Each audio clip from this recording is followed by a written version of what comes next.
Assalamualaikum warahmatullahi wabarakatuh. Halo teman-teman sekalian, selamat datang di channel Atakatur, sebuah travel yang berdedikasi untuk memfasilitasi tamu-tamu Allah yang akan berangkat umroh dengan mengedepankan kenyamanan, kepercayaan, dan juga keberkahan.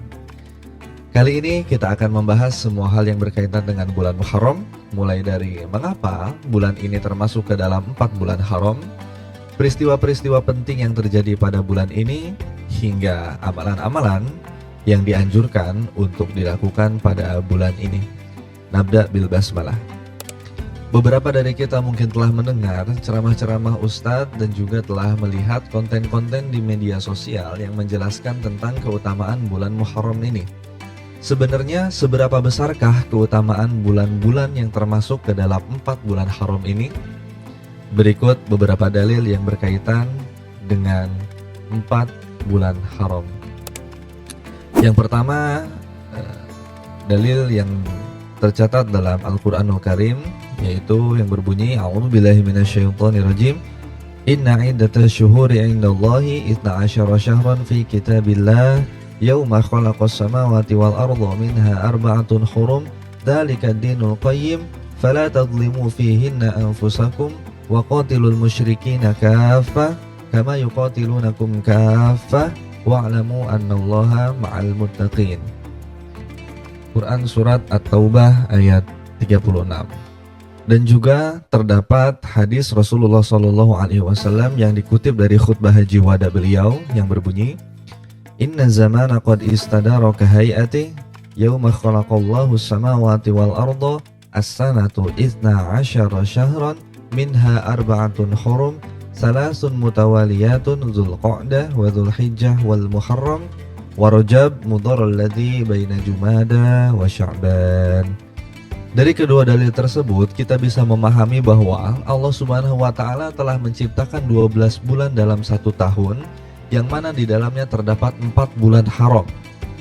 4 bulan haram ini dijelaskan kembali oleh Rasulullah SAW dalam hadisnya, meliputi bulan Dzulqa'dah, Dzulhijjah, Muharram, dan juga Rajab. Ini cukup menjelaskan kepada kita bahwa Allah Subhanahu wa taala sangat memuliakan bulan-bulan tersebut.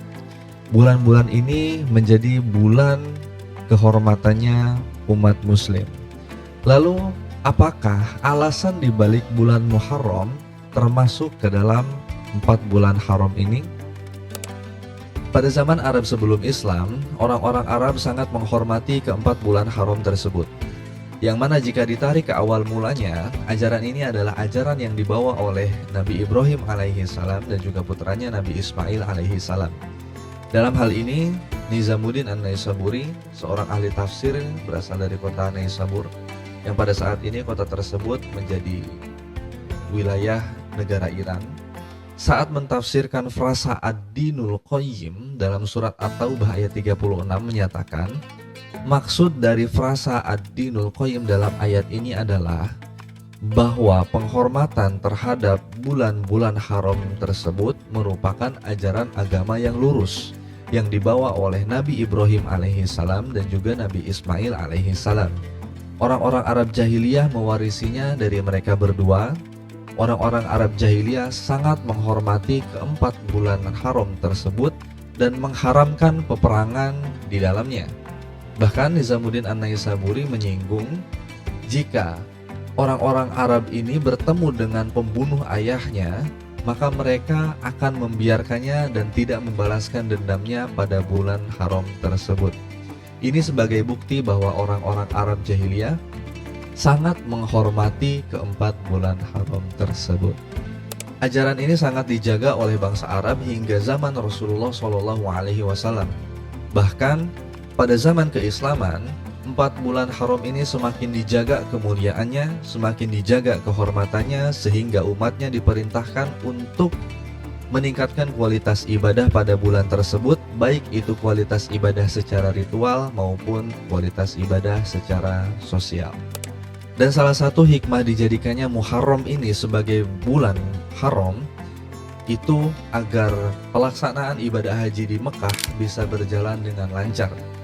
Jarak antara waktu Zulqa'dah hingga Muharram sudah cukup untuk mengamankan jamaah haji di Mekah dan untuk menjaga kelancaran ibadah haji itu sendiri. Selanjutnya, peristiwa apa sajakah yang terjadi pada bulan Muharram ini? Yang pertama, selamatnya Nabi Musa alaihissalam dari kejaran Fir'aun dan terbelahnya Laut Merah pada tanggal 10 Muharram, sehingga muncullah syariat puasa pada tanggal 10 Muharram sebagai bentuk syukur atas selamatnya Nabi Musa alaihissalam dari kejaran Fir'aun laknatullah alaih. Yang kedua, puasa pada setiap tanggal 10 Muharram ini menjadi tradisi umat Yahudi hingga pada zaman Rasulullah SAW. Puasa tanggal 10 Muharram ini ditetapkan juga sebagai puasanya umat muslim dengan menambahkan puasa pada hari ke-9 bulan Muharram, yaitu disebut juga dengan puasa Tasu'a. Yang ketiga, beberapa riwayat mengatakan selamatnya Nabi Nuh alaihi salam setelah banjir bandang yang melanda bumi selama kurang lebih 150 hari juga bertepatan pada bulan Muharram. Jadi setelah banjir bandang melanda bumi pada zaman Nabi Nuh alaihi salam, Nabi Nuh alaihi salam berlayar dengan para pengikutnya di lautan kurang lebih selama 150 hari. Setelah 150 hari tersebut, Nabi Nuh alaihi salam beserta para pengikutnya menginjakkan kaki di daratan pertama kalinya setelah banjir bandang tersebut, yaitu bertepatan pada tanggal 10 Muharram juga.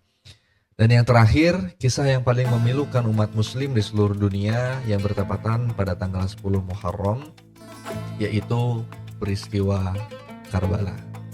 Terbunuhnya cucu kesayangan Rasulullah SAW, Husain bin Ali bin Abi Thalib di Karbala. Cucu Rasulullah SAW tersebut terbunuh pada zaman kekhalifahan Yazid bin Muawiyah. Menurut beberapa sumber, menurut beberapa riwayat dalam sejarah mengatakan bahwa sosok Yazid bin Muawiyah ini adalah sosok pemimpin yang tidak disukai dan bahkan tidak menjalankan kepemimpinannya dengan baik. Dan sebagian riwayat juga mengatakan bahwa sosok Yazid bin Muawiyah ini sangat jauh daripada kepribadian pemimpin Islam. Maka pada zaman kekhalifahan beliau terbunuhlah cucu kesayangan Rasulullah SAW, yaitu Husain bin Ali bin Abi Thalib. Peristiwa yang sangat memilukan dan sangat menyedihkan bagi umat muslim di seluruh dunia, hingga ulama-ulama menuliskan syair-syair yang mengekspresikan kesedihannya. Maka sampai saat ini pun ketika kita mengingat peristiwa tersebut, kita dianjurkan untuk mengucapkan kalimat inna lillahi wa inna ilaihi raji'un. Kira-kira apa saja amalan-amalan yang dianjurkan untuk dilakukan pada bulan Muharram? Yang pertama tentu yang sudah kita sebutkan tadi, yaitu berpuasa pada tanggal 9 dan 10 Muharram, yang disebut juga dengan puasa Tasu'a dan Asyura. Ada kisah yang menarik yang diriwayatkan oleh Ibnu Abbas radhiyallahu anhu. Ketika Rasulullah SAW berpuasa pada tanggal ke-10 Muharram dan memerintahkan sahabat-sahabatnya dan umatnya untuk berpuasa juga pada tanggal 10, salah satu dari sahabatnya bertanya kepada Rasulullah, "Ya Rasulullah, wahai Rasulullah, sesungguhnya puasa pada tanggal 10 Muharram ini adalah merupakan kebiasaan yang dilakukan oleh umat Yahudi dan bahkan juga Nasrani." Kemudian Rasulullah pun menjawab, "Kalau begitu tahun depan kita akan berpuasa Tasu'a, yang mana dalam hal ini artinya adalah puasa ke-9 daripada bulan Muharram." Jadi puasanya umat muslim itu berada pada tanggal 9 Muharram dan juga 10 Muharram agar tidak sama persis dengan apa yang dilakukan oleh umat Yahudi. Tetapi Ibnu Abbas meriwayatkan sebelum sampai pada tahun depan Rasulullah SAW telah wafat. Lalu yang kedua, pada bulan Muharram ini kita dianjurkan untuk memperbanyak istighfar dan juga bersholawat kepada Rasulullah SAW, bertafakur, bermuhasabah, dan juga kita dianjurkan untuk bersedekah kepada keluarga, memperbanyak zikir, takbir, tasbih, tahmid, dan tahlil, dan segala macam kegiatan positif, baik itu secara ritual maupun sosial.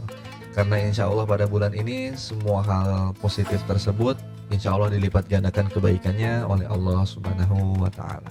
Dan yang terakhir, apa sajakah larangan-larangan atau hal-hal yang tidak boleh dilakukan selama kita berada pada bulan Muharram ini?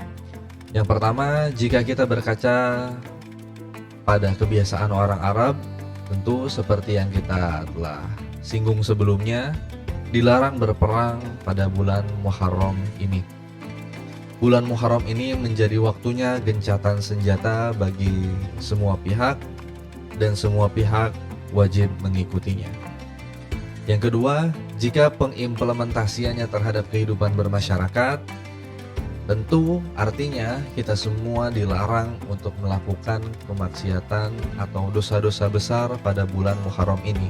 Karena jika kita melakukan hal-hal tersebut, maka akan berpotensi dilipat gandakannya juga konsekuensi dari Allah Subhanahu wa Ta'ala, karena kita telah mencederai kemuliaan bulan-bulan yang telah ditetapkan Allah Subhanahu wa Ta'ala sebagai bulan yang haram. Meskipun kita sebagai umat muslim, tentu dalam bulan apapun kita tidak boleh melakukan kemaksiatan, kita tidak boleh melakukan kejahatan, tetapi khusus pada bulan-bulan haram, yang mana bulan haram ini terdiri dari 4 bulan tadi, terdapat penekanan yang lebih agar kita benar-benar tidak melakukan kemaksiatan yang besar, agar kita benar-benar tidak melakukan dosa-dosa besar pada bulan-bulan tersebut. Baik, itulah kurang lebih beberapa poin yang berkaitan dengan bulan Muharram, mulai dari keutamaannya, peristiwa-peristiwa penting yang terjadi di dalamnya, amalan-amalan yang dianjurkan untuk dilakukan, dan juga beserta larangan-larangannya. Semoga teman-teman sekalian bisa mengambil hikmah dan manfaat yang bisa diimplementasikan terhadap kehidupan sehari-hari teman-teman sekalian. Barakallahu fikum. Wassalamualaikum warahmatullahi wabarakatuh.